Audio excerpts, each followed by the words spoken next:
નમસ્કાર,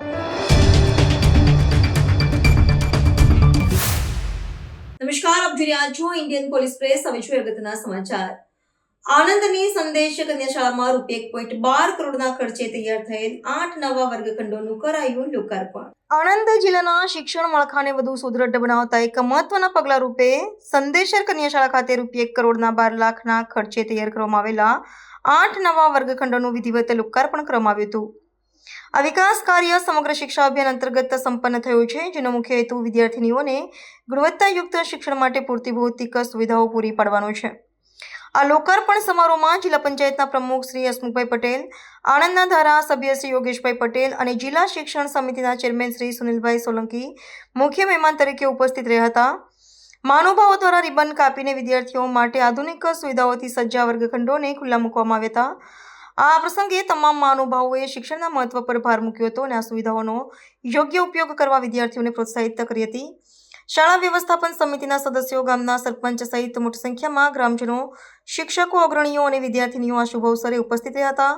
નવા વર્ગખંડોના નિર્માણથી વિદ્યાર્થીનીઓને હવે વધુ મોકળાશ અને અનુકૂળ વાતાવરણ અભ્યાસ કરવાનો લાભ મળશે, જે સંદેશર ગામના શિક્ષણ સ્તરને વધુ ઊંચે લઈ જવામાં સહાયક બનશે.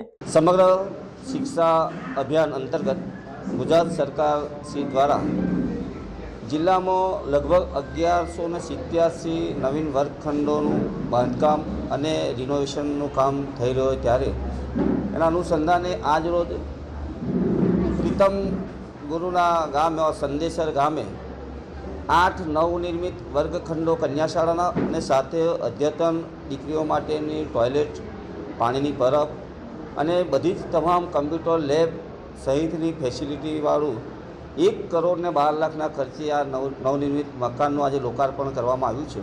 એમાં મારી સાથે આણંદના લોકપ્રિય ધારાસભ્ય શ્રી યોગેશભાઈ પટેલ, અમારા શિક્ષણ સમિતિના ચેરમેન સુનિલભાઈ અને સૌ ગ્રામજનો, સરપંચ સહિત ખૂબ મોટી સંખ્યામાં હાજર રહ્યા છે.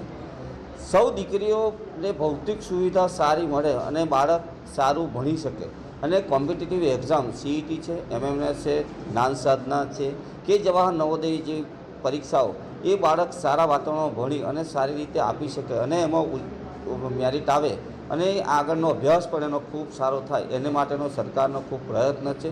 એટલે સરકાર દરેક દીકરીઓને અને દીકરાઓને જ્યાં ત્યાં ભણે છે ત્યાં દરેક સ્કૂલોમાં ભૌતિક સુવિધાઓ બધી પૂરી કરી અને બાળક સારું ભણે એ દિશામાં સરકારશ્રી પણ પ્રયત્ન કરે છે. તો અને ગામ લોકોને પણ આનાથી ખૂબ સારો લાભ મળી રહેશે અને દીકરીઓ અને દીકરાઓનું શિક્ષણમાં પણ ગુણવત્તા સુધરશે.